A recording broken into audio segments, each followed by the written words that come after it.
ANC అంటే pregnant అయినప్పటి నుంచి మా ఆశా వర్కర్లు ఏఎన్సీ రిజిస్ట్రేషన్ చేయడం జరుగుతుంది. అప్పటి నుంచి వాళ్ళకు హెల్త్ ఆరోగ్యం ఏ రకంగా చూసుకోవాలి, ఏ మందులు వాడుకుంటే హెల్తీ లైఫ్ ఉంటారు, తర్వాత హెల్తీ ప్రెగ్నెన్సీని కండక్ట్ చేయడం ఎలా, ఏ విధంగా మంచిగా ప్రసవం జరుగుతుంది అనేది వాళ్ళు చెప్పడం జరుగుతుంది.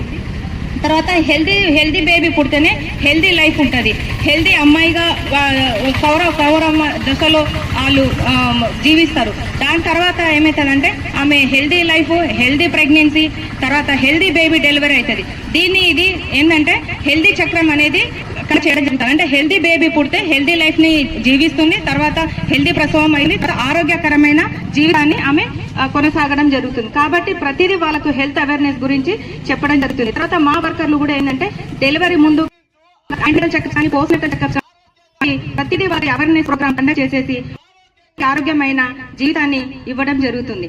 అదే కాకుండా మళ్ళీ డెలివరీ అయిన తర్వాత కూడా ఏమన్నా పీపీహెచ్ అంటే పోస్ట్ మార్టం హిమరేజ్ ఏమైనా బ్లీడింగ్ అయినా కానీ, ఏమైనా హెల్త్ సమస్యలు కానీ, ఈ మధ్య చాలా మంది ఏంటంటే సైకాట్రిక్ ప్రాబ్లంలో వెళ్ళిపోతున్నారు. అది కూడా అవేర్నెస్ ప్రోగ్రామ్ చేయడం జరుగుతుంది. మా గవర్నమెంట్ హాస్పిటల్లో కూడా దానికి తగిన సూచనలు ఆ డాక్టర్స్ ఉన్నారు. ఏమన్నా పేషెంట్లను మీరు ఏమైనా ఐడెంటిఫై చేస్తే కూడా అక్కడ అవేర్నెస్ ని చెప్పడం జరుగుతుంది. అట్లాగే ఈ ప్రోగ్రామ్స్ అన్ని సక్సెస్ఫుల్ చేయడానికి గవర్నమెంట్ హాస్పిటళ్లలో టిఫా స్కానింగ్ కానీ, యాంటీనేటల్లో ఉన్నప్పుడు ఎలాంటి అనామలీస్ ఏమన్నా బిడ్డలు ఏమన్నా జన్యుపరమైన మార్పులు ఉంటే కానీ, ఏమన్నా డిఫెక్ట్స్ పుడితే కానీ అవి కనుక్కొని వాళ్ళని ఒకవేళ మంచి బేబీ ఉంటే కంటిన్యూషన్ చేయడం, తర్వాత ఏమన్నా ఉంటే కూడా వాళ్ళకి హెల్తీ సూచనలు చేయడం జరుగుతుంది. కాబట్టి గవర్నమెంట్ హాస్పిటల్లో కానీ, 100 బెడర్ కొండాపూర్లో కానీ, తర్వాత వనస్థలిపురంలో కానీ ప్రతి హాస్పిటల్లో కూడా ఇవన్నీ అవేర్నెస్ ప్రోగ్రాంలు ఉన్నాయి. తర్వాత వీటికి సంబంధించిన ఆల్ ఇన్వెస్టిగేషన్స్ అక్కడ అవైలబుల్ ఉన్నాయి. కాబట్టి మా సిబ్బందికి సూచించడం జరిగింది.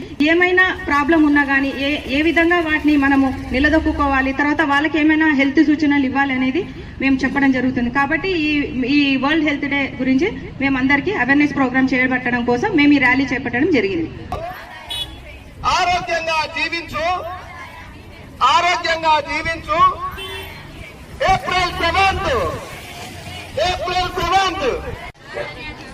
రోజు వ్యాయామం చేయండి, రోజు వ్యాయామం చేయండి, రోజు వ్యాయామం చేయండి, రోజు వ్యాయామం చేయండి. ఆరోగ్యమే ఆరోగ్యమే ఆరోగ్యమే. ఏప్రిల్ 7 మన ఆరోగ్యం, మన ఆరోగ్యం, మన ఆరోగ్యం, మన ఆరోగ్యం, మన ఆరోగ్యం, మన ఆరోగ్యం. ఏప్రిల్ 7 మన ఆరోగ్యం, మన ఆరోగ్యం, మన ఆరోగ్యం,